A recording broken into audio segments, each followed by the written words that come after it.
Yo guys, how's it going? My name's MKid75 or Jimmy, whatever the hell you decide to call me. You can call me dipshit for all I care.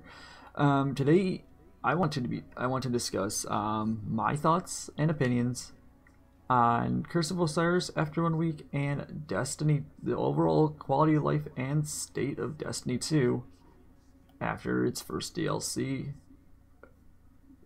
first week. Sure, that's what we'll call it.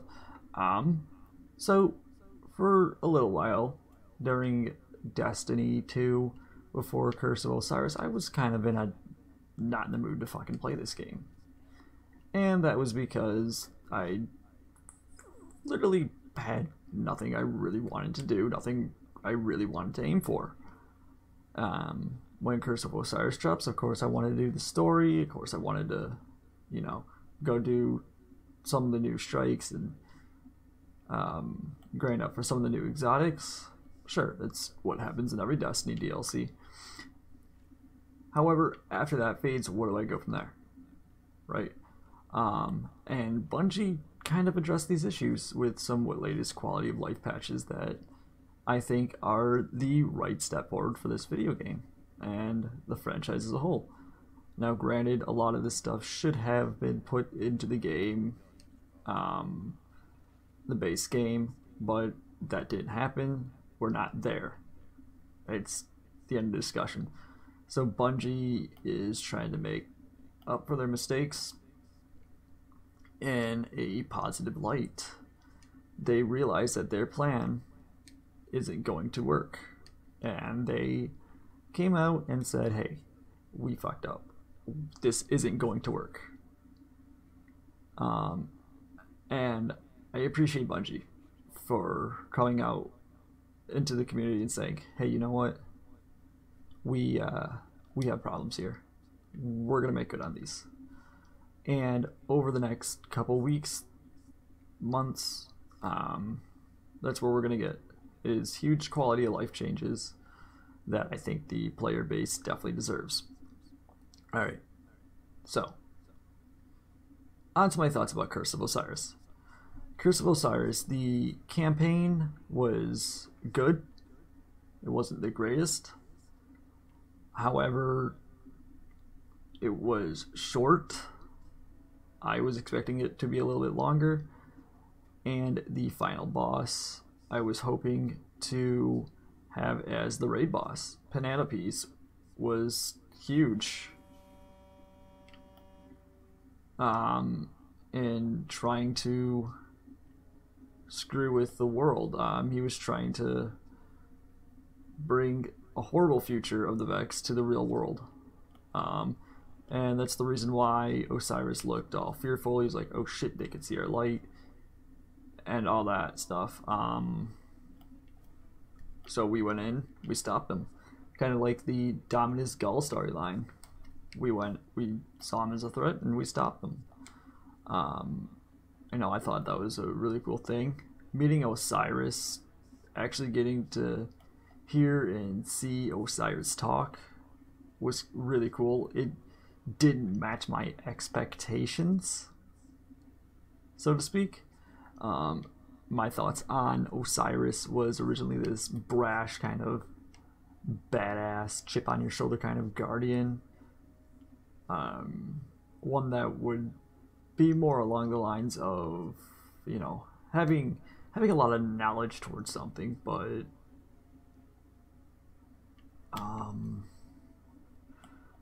being like, yeah, I know this is a thing. Why didn't you know this is a thing? Kind of thing. And I kind of like how they brought that out with his ghost, Sagira. And I appreciate Bungie trying to branch out, making new characters. Sagira the Ghost was really cool. It gave Destiny a whole new line, like holy crap, there could be different ghosts in this universe. There's different voices other than Nolan Northbot. There's Sagira Bot, and I thought Sagira, the actress that portrayed Sagira, was excellent. She did a fantastic job at portraying the ghost.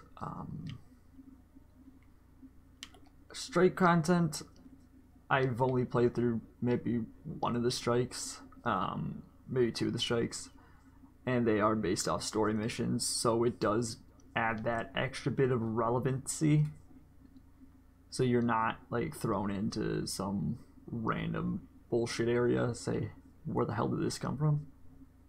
Per se, you know, you were there before, but you go and extend that a bit more. In one of the strikes, you actually do technically replay a story mission, which I didn't think was a bad idea, but I thought it was lazy. Although it was fun. So Curse of Osiris also came out with the new power level of 335. I'm grinding my way up there. It's giving me something, you know, to work forward to, since they said, hey, we don't want cosmetics to be the only thing you should shoot for in the end game. So let's make your power level mean something. So, you know, I'm grinding toward that 335 light. I'm grinding toward working on that raid. Let's see. I'm gaining new exotics by the week. I gained a couple new Curse of Osiris weapons, as you can see here. One of the forged weapons, the Garden Progeny, which I think is an excellent weapon. It is the first Lost Prophecy, the verse 1 of the Lost Prophecies that you get, at least from me. And I like the Lost Prophecies themselves. I think they are an excellent idea. You know, it gives the player some initiative to go out, play these missions, play these strikes, play these nightfalls, and to actually do something in the game that ends up rewarding them with loot. It doesn't have to be, it's not, let me phrase it this way. It's not an exotic, but it is something that contributes to the game.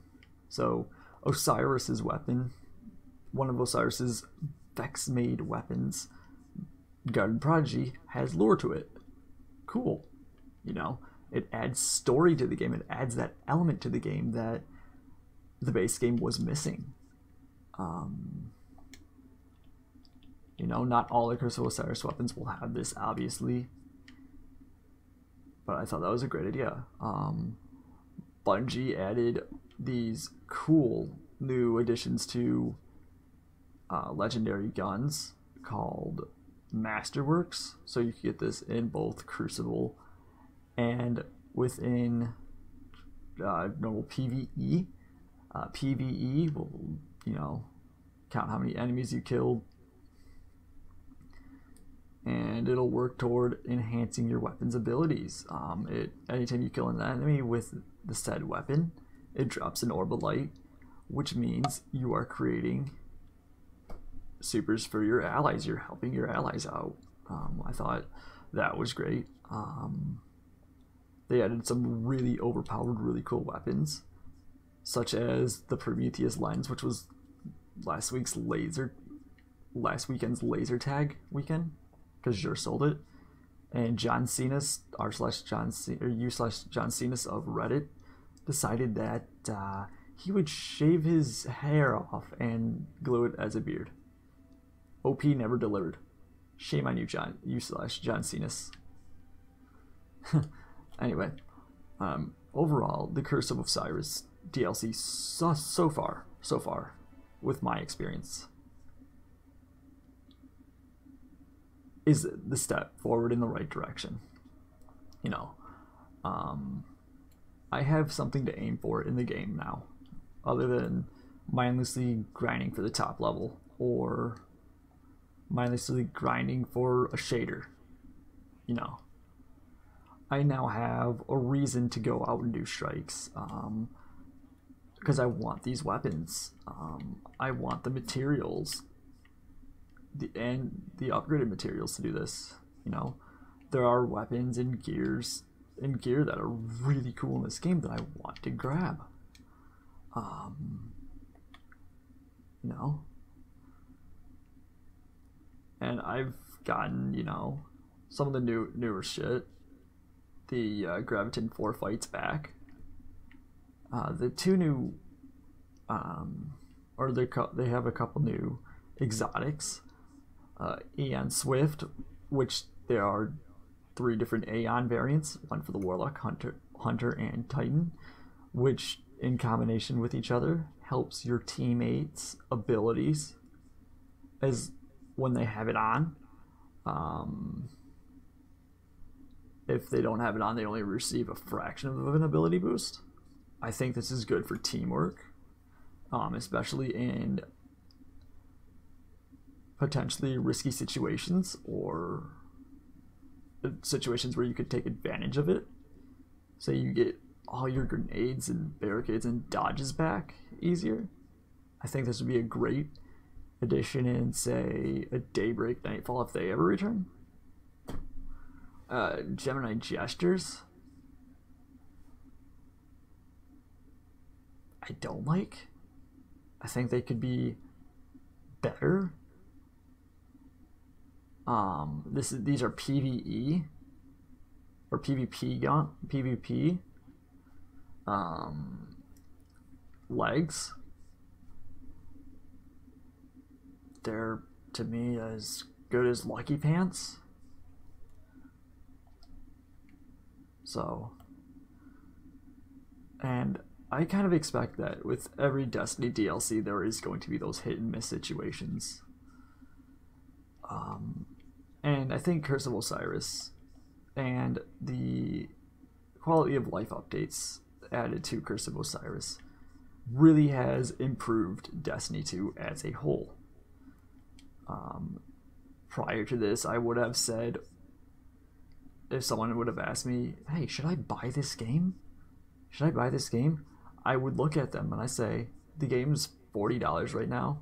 I would honestly wait until halfway through the game's life cycle, or wait until you could get it sell by owner or a huge discount, because Destiny 2's base game, as it stood before Curse of Osiris, in my opinion, was only worth $20. Or, yeah, only worth $20. And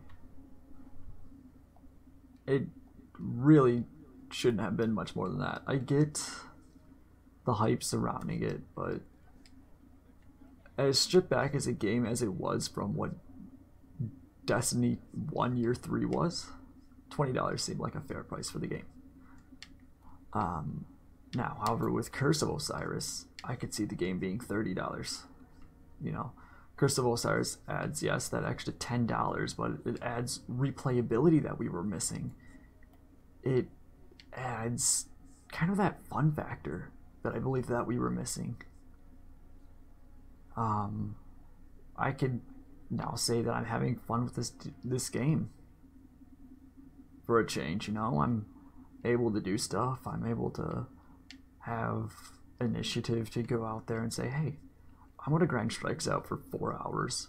Hey, I'm gonna, go do Crucible. I hate Crucible.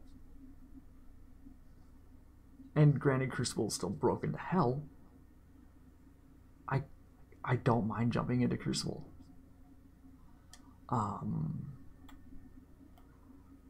And this is a good thing. I mean, this game isn't dependent on how I feel, but how the community as a whole feels. And that's where we come into play and say, hey, Bungie, something's amiss, Now people get on Bungie's ass and say, hey, don't listen to your fucking community. It's your game, you make it the way that you want. Well, without community feedback, your game's going to be as good as the developers make it out to be. Right? So look at Call of Duty. They don't listen to their fucking community worth shit. And that game has flipped and it has flopped. The last good Call of Duty, in my opinion, was Black Ops 1. That was the last time Call of Duty was any good. A reason why I say that is because they went into the future after that, and the future unpredictable. Yeah, it had one or two cool elements to it, but that's about it. But that's enough about Call of Duty. So, Destiny 2 right now, I would say is worth the buy. Maybe not for $40, but $30 if you could find it. They will keep updating this game as far out as it goes, and that's kind of where I stand right now. I think they're making quality improvements to this game, albeit it should have been a base game, but they're making it there. Now, really quickly, I'll cover exotics that are in Destiny 1 that should be in this game. I think they should all be in this game, to be honest with you. Yeah, the tower got decimated. Yeah, our weapons got depleted or are gone, but they're still out there. You know, we found Mida, Jade Rabbit's back, Telesto's back, Hardlight's here. I mean, there's a lot of Destiny 1 weapons, or there's quite a few Destiny 1 weapons. So, Hardlight, Multi-Tool, Telesto, like I said, and then there's some returning Destiny 1 exotic armaments. And this is just on the Hunter. Young Ahamikar Spine, Lucky Raspberry, Knuckler Head. This exotic wasn't any good. Celestial, Graviton Forfight. The weapons and gear are still here in the game. My only gripe is, why aren't they still here? You know, I want to be able to find my fucking icebreaker again. I know my icebreaker's out there. I want it back, man. The Dawning event's coming up pretty soon, so I'll probably do a video on that, just to kind of cover what it's about, what it is, and my opinions on it. That comes up in probably another week. Probably the same time faction rallies will come up. So hopefully we see a good faction rally and a good Dawning event. I hope SRL is due to return, and I hope I get my Flippy Sparrows back. There's two things that I really want in this game. Two things. Okay. I want my fucking tumbler back, and I want my icebreaker back. Two things, Bungie. Two things. You could leave them both with Caddy. You could leave them both with Caddy. So right here, icebreaker.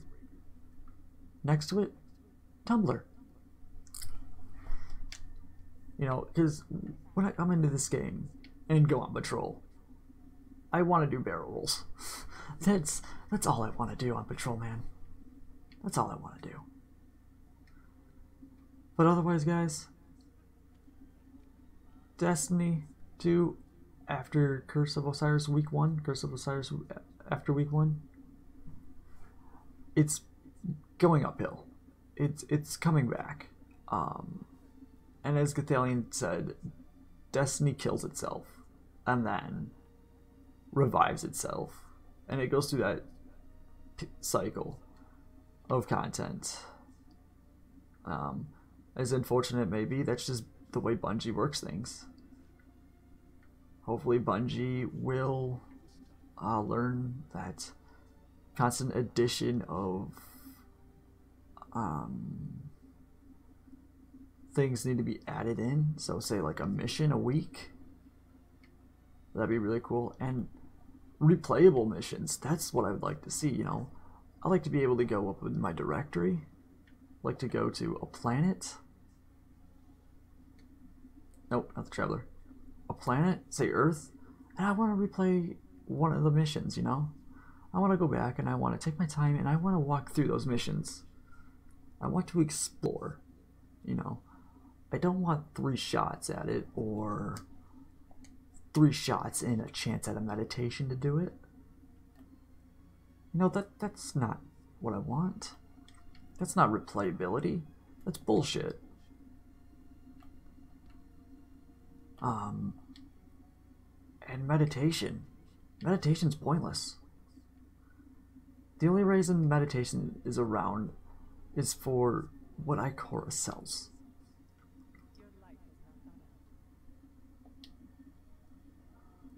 You know, she sells this stuff, which hasn't changed. So, Ikora sells the bullshit stuff for do it replaying missions that don't have a heroic modifier, that aren't challenging. There's no point. Other than, at the end of the day, to go back in and replay missions, you know, non-user choice missions. By the way, what does this player have? This player has Shinobu's Vow, another Year 1 returning exotic. I'm taking a picture of these.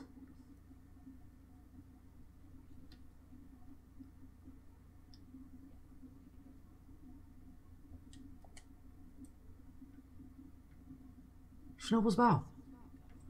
These things are like skip grenade. I want those. Look how fucking cool those things are. They're silvery now. They're silvery without a shader. Those are fucking cool. That's another reason why I'm going to start playing this more. That's another good reason to start playing right there. Alright, anyway guys, I'm getting ahead of myself. Thank you so much for watching. What are your thoughts on Destiny 2 at its current state as of right now? What do you hope to see in Destiny 2 that hasn't already been discussed by Bungie? Otherwise, I'll see you in the next one. Adios.